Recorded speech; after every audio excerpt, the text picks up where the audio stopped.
حج guide 13واں حصہ طواف زیارہ۔ حجاج کرام اپنے بال منڈوا کر زمانہ قدیم کے دستور کے مطابق یہ اعلان کرتے ہیں کہ وہ اللہ کے غلام ہیں اور خود کو اس کی بندگی اور اطاعت کے لیے نذر کر چکے ہیں۔ اس کے بعد حجاج کرام کعبۃ اللہ کا طواف کرتے ہیں، جس کو عام طور پر طواف زیارہ کہا جاتا ہے۔ یہ حج کے ارکان میں تیسرا اور آخری رکن ہے۔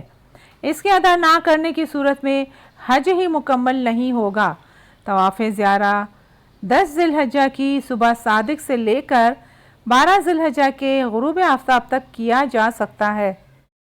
طواف مکمل کرنے کے بعد 2 رکعت نماز ادا کی جاتی ہے اور پھر اس کے بعد صفا اور مروہ کی سعی کی جاتی ہے۔